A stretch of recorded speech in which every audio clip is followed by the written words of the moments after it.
Hi all, Mithun back with a new video. So this is a new session I'm going to start on tendering and procurement. So my main intention is to explain each and every steps of tendering process and procurement, so that when somebody asks you a question in interview or RSS interview, or even in your profession, when somebody asks you to do a tendering as a new stage, you should be able to do it. So basically I will touch base each and every point from the very starting to the end of LOA process.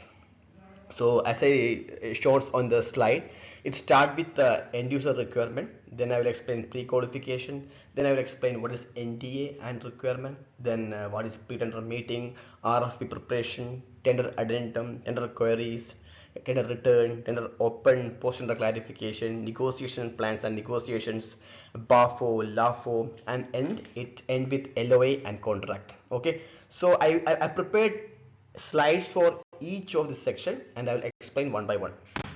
So the first I should have explained procurement. So procurement I will explain separate slide. Here I am going to explain tendering process. So you can see a flow chart I mentioned over here, which is showing the typical tendering process, like from how do you get a end user requirement and till how do you issue a PO or a contract. So I'm not explaining anything right now because each of these item in the flow chart is addressed in below slides. So let's start with the end user requirement. So end user requirement is basically the person who need a product or service is asking you. Imagine you are a tendering manager or a tender coordinator or a estimation engineer, whatever be. So your client, your company design team asking you, okay guys, I need a design consultant to do this design. So that is the end user requirement. So that is the point where you start or initiate the tendering process actually. So in this example, your design team coming to you and telling, guys, I need I need a tendering or sorry, I need a design consultant for this project. So you will ask them, okay, sure, please provide the scope details, like what are the scope you want the design consultant to cover, and also provide some bidder list if you can. So that is the point, the discussion start. And end user requirement could be different actually. It could be capex or opex. When I say capex, it's like you need to procure a contractor. So your design team ready with the design, and now you have to procure the contractor. So you do tendering for that. OPEX include, like like marketing or events. For example, you are launching a big building, so you have to do marketing for that. So for marketing also you have to procure a marketing agency. For that also you will do tendering. That's called OPEX client. So to be honestly, these all are will be inside your department, or your companies will have these client inside. So as per the requirement, they're coming to you and asking. It could be service like cost consultants, lead consultant, contractors. It could be anything actually. Okay, so end user will usually provide a scope documents and specification requirement and some bidder list actually. Okay, so imagine we are tendering for a construction project. Okay, be you are a contractor, subcontractor, or client, or consultant, whatever be. You need to. I will explain to understand somebody working in a contractor side. Okay, you are a contractor and now you are to tender for a subcontractor. You are a civil contractor and you may need to tender for a MEP contractor. So the end user, your MEP team will come and ask, like, I need a MEP contractor on board by this time. So then you will say, guys, send me drawings, specification, and if you have bidder list, that also. They will send you this document. Then there is some process like pre-qualification, NDA, blah blah blah, that will be subsequently doing. But this slide is for end user requirement. So that is the basics of end user requirement. Okay, hope you understand this concept, because it's very important to understand the beginning of any tendering process. So now pre-qualification process. So you have an end user requirement. Okay, the end user came to you and telling, guys, we need to procure or tender a contractor for our new building. Now the pre-qualification. You have to ensure like the contractor is capable of doing a project. That is called pre-qualification.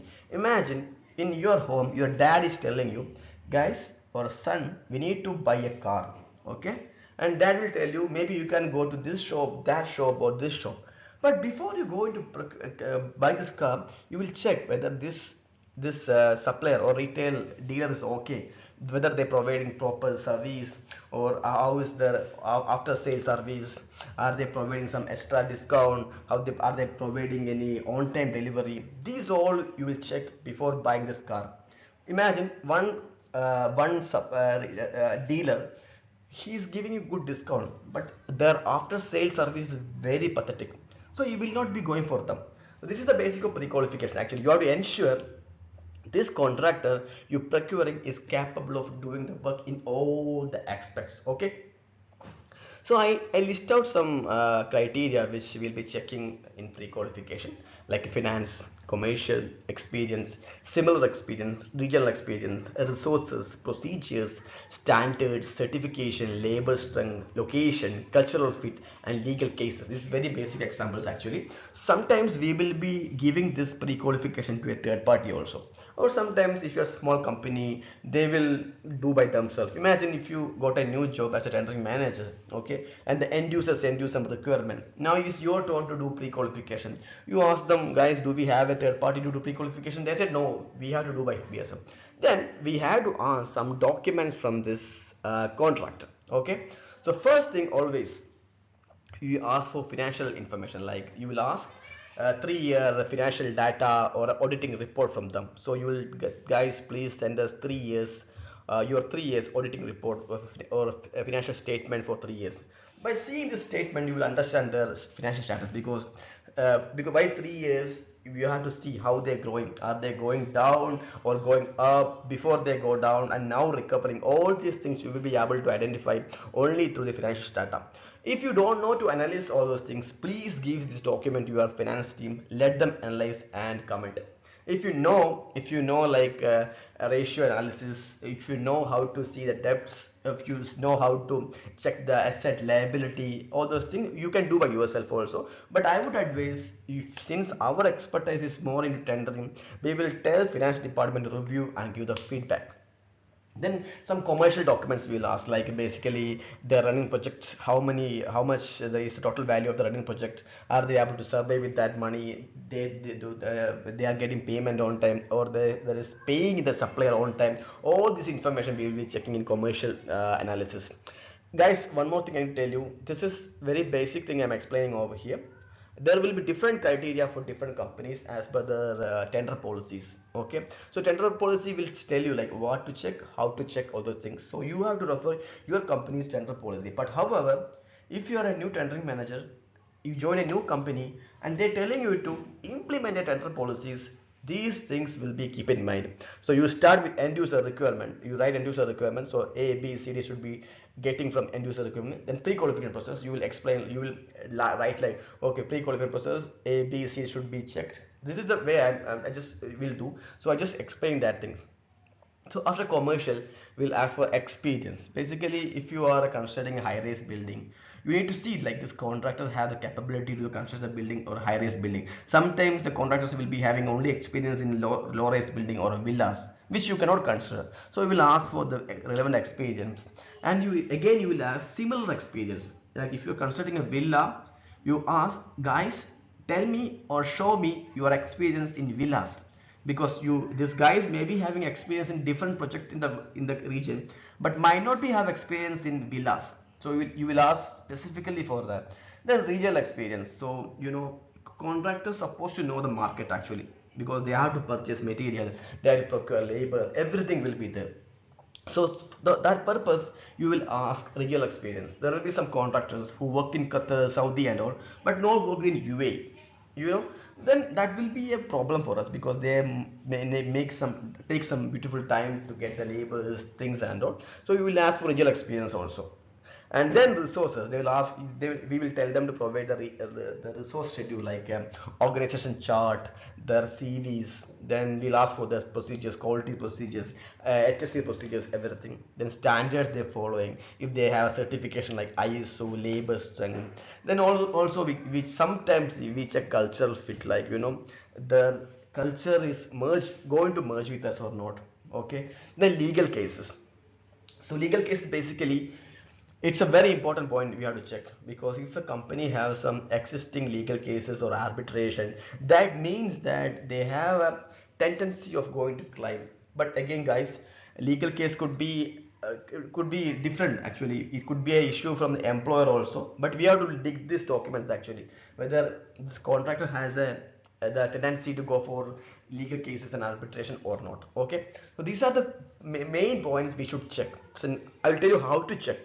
So imagine you open an Excel, you write finance in row by row, finance, commercial experience, similar experience. You list out all this item, okay, and you start with finance. So you got a finance statement from all. Imagine there's three bidders, three contractors. The three of them send you the document. You send to finance department and you tell them like, guys, give scoring out of 10. So the one contractor will have very strong financial status, like there's no debts, there's no liability, there's a good asset, then you will put 10 point out of 10. There's a contractor who is in a margin, like they have some debts, they have some liability, but they have some asset also, there's a good liquidity also, then you put some 8 or 7. Then there will be a contractor who has really a lot of liability and debts, but very less asset, then you may put 2 mark or 3 mark, like that. Okay, so then you commercial, similar way you will put this contractor has this much project, good to go, good payment history, like that. Then experience, okay, ABC contractors, this contractors is working in industry 10 years, other also 10 years, C also 10 years. You will put, okay, all of them good experience and good, you put 10 10 10 for all of them. Then similar experience, the A have good experience, but they don't have experience in the high rise building which you are going to construct, then you will put maybe 6 7 mark. But B has good experience in villa, high rise and everything, then you put 10 marks out of it. Then again real experience, if A has experience in UAE, maybe you will put 10 mark. If they don't have experience, you may put 7 mark, just like that. Then resources, you will review the resumes of everyone. For example, I will explain you how a QS CV will be reviewed. For example, they give you 3 CVs, each A, B, C, each contractors give you the CVs of QS.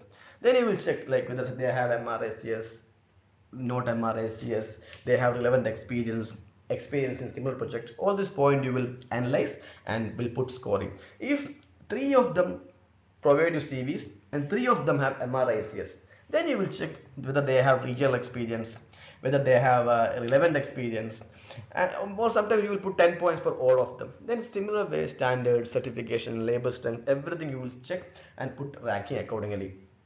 Then legal cases, imagine A, B, C contractors, one has some legal issues, one has 2 legal issues, one has 0 legal issues. Then for the 0 legal issues you will put 10 points.